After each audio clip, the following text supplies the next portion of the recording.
صلاح الدین ایوبی، مسلمانوں پہ ظلم ہوا، فلسطین میں آگ لگی اور پورے فلسطین کی گلیاں خون سے بھر گئیں۔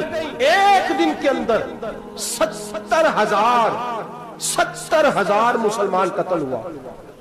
گھوڑوں سے سڑکوں پہ چلا نہیں جاتا تھا، گھوڑے پھسلتے تھے، اتنا خون تھا، اور کچی سڑکیں تھی، اتنا خون تھا۔ پہلے کچی زمین نے خون پیا، پھر خون اس سے باہر آیا، پھر بھی اتنا 70,000 آدمی قتل ہوا۔ صلاح الدین ایوبی کون تھے؟ میرے غوث اعظم جیلانی کے مدرسے کے طالب علم تھے۔ جامعہ نظامیہ مدرسہ، یہ مدرسے ہیں جنہوں نے دین کے مجاہد پیدا کیے، مدارس ہیں جنہوں نے دین کے مجاہد پیدا کر کے پوری دنیا کے اندر پھیلائے ہیں۔ مدارس کے اندر دہشت گردی آئی، میں اختلاف نہیں کرتا، لیکن ابھی بھی مدرسے ہیں جن مدرسوں سے رسول اللہ کے دین کا سچا درس دیا جاتا ہے، امن، پیار اور محبت کی فضا کو عام کیا جاتا ہے وہ مدارس، اور انشاءاللہ قیامت کی صبح تک وہ مدرسے قائم رہیں گے۔ صلاح الدین ایوبی مدرسے کے طالب علم ہے، مدرسے کا، لیکن مدرسہ اس کا تھا جو ساتھ درویش بھی تھا۔ صلاح الدین ایوبی اکیلا اپنے دوستوں سے کہنے لگا مسلمانوں کی مدد، چند سالوں میں نکلو مدد کریں۔ انہوں نے کہا تیرے نکلنے سے کیا ہوگا؟ کہنے لگا میں نے نہیں نکلنا، میرے اللہ نے میری مدد کرنی ہے، میرے اللہ نے میری اٹھ باندھ کمر کیا ڈرتا ہے، پھر دیکھ خدا کیا کرتا ہے، اور میں مجھے نکلنے دے، اللہ میری مدد کرے گا۔ تھوڑا تھوڑا کر کے فوج جمع کی، کوشش کی۔ چند سالوں کے بعد اسی جگہ جہاں مسلمانوں کا خون بہا تھا، اللہ نے اسلام کا جھنڈا پھر سے بلند کر دیا۔ صلاح الدین ایوبی فاتح بن کے مسجد اقصی کے دروازے پہ کھڑا ہے۔ چند سال گزرے، عیسائیوں کا اپنا وہ ظلم ابھی یاد ہے، اور عیسائی سارے لیڈر کہتے ہیں تیاری کر لو، اب ہمارے بچے کاٹے جائیں گے، عورتیں بیوہ ہوں گی، گردنیں کٹیں گی، اب دیکھنا جتنا خون ہم نے بہایا تھا مسلمان اس سے دگنا بہائیں گے۔ صلاح الدین ایوبی گھوڑے پہ کھڑے ہیں اور پوچھتے ہیں او عیسائیوں بتاؤ تمہارے ساتھ کیا کروں؟ گردنیں جھک گئیں، جواب کوئی بھی نہیں۔ کہا تم نے 70,000 مسلمان ایک دن میں مارا تھا، بولو تمہارے ساتھ کیا کروں؟ تم نے ایک دن میں مسلمان یوں کاٹے جیسے گاجر مولی کاٹی جاتی ہے، بولو کیا کروں؟ عیسائی کہنے لگے ہمیں اپنے ظلم یاد ہے، تشدد یاد ہے، بربریت یاد ہے، تو بہتر جانتا ہے تو نے کیا کرنا ہے۔ صلاح الدین ایوبی گھوڑے پہ فاتح کھڑا ہے، آنکھوں میں آنسو آئے، تڑپ کے رویا، کہنے لگا میں تمہارے ساتھ وہی سلوک کروں گا جو میرے مصطفیٰ نے قریش مکہ کے ساتھ فرمایا تھا، لا تصریب علیک، جاؤ تم پر کوئی زیادتی، جاؤ تم آزاد ہو۔ اس نے کہا تو کر کیا رہا ہے؟ کہنے لگا میں کیا کروں، میں اس محمد کا ماننے والا ہوں جس نے معاف کرنا سکھایا ہے صلی اللہ علیہ وسلم، میرے پیروں میں زنجیر ہے رسول اللہ کی غلامی کی، جاؤ تم آزاد ہو۔ اس نے کہا تم آزاد ہو، لوگوں نے کلمہ پڑھنا شروع کر دیا، اشہد ان لا الہ الا اللہ واشہد ان محمدن عبدہ۔ سارے قبیلے کے کچھ نہ کچھ لوگ مسلمان، ایک قبیلہ رہ گیا مسلمان نہیں ہوتا۔ صلاح الدین ایوبی اپنے خیمے میں بیٹھے ہیں تو ایک بی بی آ گئی، اس قبیلے کا کوئی شخص مسلمان نہیں ہوتا۔ بی بی آئی، آگے کہنے لگی میرے 4 بیٹے جنگ میں کھو گئے، چھوٹے چھوٹے بچے جنگ میں کھو گئے، مل نہیں رہے، فوجیوں کو حکم دے مجھے میرے بچے تلاش کر کے دیں۔ صلاح الدین ایوبی نے جھٹ پٹ سر پہ امامہ باندھا، نیزہ پکڑا، سینے بند باندھا، اپنے جبے کو سمیٹا اور باہر کہنے لگی تو کدھر جا رہا ہے؟ کہنے لگا میں خود تیرے بچے تلاش کر کے دوں گا۔ صلاح الدین چند سپاہی ساتھ ہے، گلی گلی نکلے، گلی گلی، فجر کے نکلے، اثر ہو گئی، تھک گئے، 2 نمازیں صحرا میں پڑھی، جنگل کے اندر پہنچے تو ایک کونے میں 4 بچے ایک جگہ ڈرے اور سہمے ہوئے بیٹھے ملے۔ صلاح الدین ایوبی اٹھا کے لائے، ماں کو کہنے لگے تیرے بچے ہیں، نکلا اس لیے تھا کہ میرے نبی نے فرمایا بچے جدا ہوں تو ماں کو درد بڑا ہوتا ہے، اور میرے رسول نے فرمایا تھا جب جنگ کرنے جاؤ تو کھیت برباد نہ کرنا، فصلیں تباہ نہ کرنا، بچوں کو ماں سے جدا نہ کرنا۔ فرمایا میں سوچ رہا تھا تیرے بچے کہیں میری وجہ سے جدا ہو گئے تو مصطفیٰ کو جواب کیا دینا؟ فرمایا تیرے بچے ڈھونڈ کے لایا ہوں۔ بچے ماں کے پاس آنے لگے تو ماں نے بڑے بیٹے کے منہ پہ تھپڑ مارا، کہتا اماں کیا ہوا؟ کہنے لگے تو نے سنا نہیں کہ دشمن کے بچوں کی اتنی حفاظت کرتا ہے، میرے پاس نہ جا، اس کے قدموں میں بیٹھ جا، جس نبی کے غلام اتنے سچے ہیں وہ نبی کتنا سچا ہوگا۔ جس نبی کے نوکر اتنے کھڑے ہیں وہ نبی کتنا کھڑا ہوگا؟ جا کے کلمہ پڑھ لے۔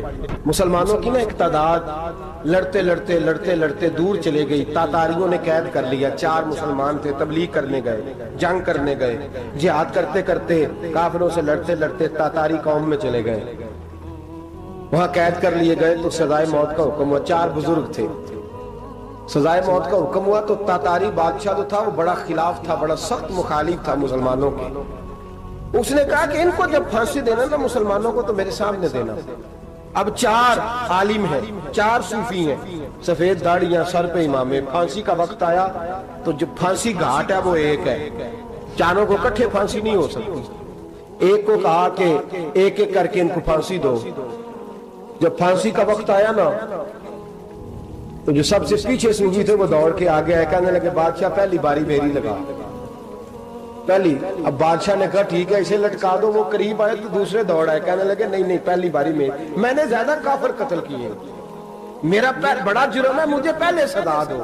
ان کو پھانسی دینے لگے تو تیسرے آ گئے، کہنے لگے نہیں یہ تو میرا قتل کرتا تھا، رستے میں بتایا کرتا تھا، ڈھونڈ کے میں بتلاتا تھا کہ یہاں زیادہ تعداد ہے، مجھے پہلے پھانسی دو۔ تیسرے کے ساتھ بات ہو رہی تھی تو چوتھا دوڑا آیا، کہنے لگا یہ رستے بتاتا تھا، یہ تبلیغ کرتا تھا، یہ سارا کچھ کرتا تھا، لیکن کہا یہ کہتے تھے چلو واپس چلتے ہیں، میں جانے نہیں دیتا تھا، میں کہتا تھا اور کافر مارنے اور علاقے فتح کرنے، میرا جرم بڑا ہے، مجھے پہلے پھانسی دو۔ بادشاہ کہنے لگا مجھے 35 سال ہو گئے حکومت کرتے، بڑی دنیا کو پھانسی دی ہے، لوگ تو ایک دوسرے کو دھکے دیتے ہیں کہ پہلے تو جا پہلے تو جا، اور تم کیسی قوم ہو کہ ایک دوسرے پہ قربان ہو رہے ہو؟ کہنے لگا تم ایک باپ کی اولاد ہو، جاگ رہے آپ لوگ؟ تاتاری بادشاہ، کافر بادشاہ، اسلام کی مخالفت کر دیں، ایک باپ کی اولاد ہو کا نہیں، ایک قبیلے کے رہنے والے ہو کا نہیں، ایک ملک کے رہنے والے ہو نہیں۔ اس نے کہا رشتہ کیا ہے تمہارا، رشتہ کیا ہے؟ تو بول کے کہنے لگے خدا ایک ہے، نبی ایک ہے، خدا ایک ہے اور نبی منفرد ایک ہے، اس قوم کی نقصان بھی ایک ہی سب کا نبی، اللہ بھی، قرآن بھی ایک، کیا ہی اچھا تھا ہوتے اگر مسلمان بھی ایک، یوں تو سید بھی ہو، مرزا بھی ہو، افغان بھی ہو، تم سبھی کچھ ہو، بتاؤ کہ مسلمان بھی ہو۔ فرمایا ہمارا اللہ ایک ہے، نبی ایک ہے، تو کہا پھر ایک دوسرے پہ جان کیوں دیتے ہو؟ فرمایا ہمارے نبی نے ہمیں بھائی بھائی بنا دیا ہے، بھائی کا دل نہیں کرتا اس کی آنکھوں کے سامنے بھائی چلا جائے، ہمارا دل نہیں کرتا پہلے مجھے دے پہلے مجھے دے۔ بادشاہ کہنے لگا تمہارا جذبہ مجھے متاثر کر گیا، جاؤ میں تم چاروں کو آزاد کرتا ہوں، تمہیں آزاد کرتا ہوں۔ میرے دوستو یہ رنگ تھا، دیکھیں نا، یہ اس دھرتی نے نظام دیکھا ہے نا، اس فلک میں پہلی بار دیکھا، اس زمین نے پہلی بار، اور میرے حضرت صاحب فرمایا کرتے تھے زمین تڑپ کے روئی، اس نے پہلی دفعہ دیکھا۔ احد کا میدان ہے، 3 صحابہ تپتی ہوئی زمین پہ زخموں سے چور چور پڑے ہیں۔ حضرت انس بن نضر رضی اللہ تعالیٰ عنہ پانی کا پیالہ لے کے پہنچے، ایک زخمی سے کہا تجھے پانی پلانا ہے، تو کہنے لگا میرے زخم تھوڑے ہیں، وہ جو ساتھ پڑا اس کے زخم گہرے ہیں، پہلے اسے پانی پلا دے، جا اسے دے دے۔ اس کے پاس پہنچے تو وہ کہنے لگا وہ مجھ سے پہلے گرا تھا، اس کا زخم زیادہ گہرا ہے، اسے پانی پلا۔ تیسرے کے پاس گئے تو کہنے لگا چوتھا تڑپ زیادہ رہا ہے، اس کی عمر زیادہ ہے، میں تو جوان ہوں برداشت کر لوں، بڑھاپے کی وجہ سے نڈھال ہو گیا ہے، پہلے اسے پانی پلا۔ چوتھا کہنے لگا 5ویں کے پاس جا، 5واں کہنے لگا 6 کے پاس جا۔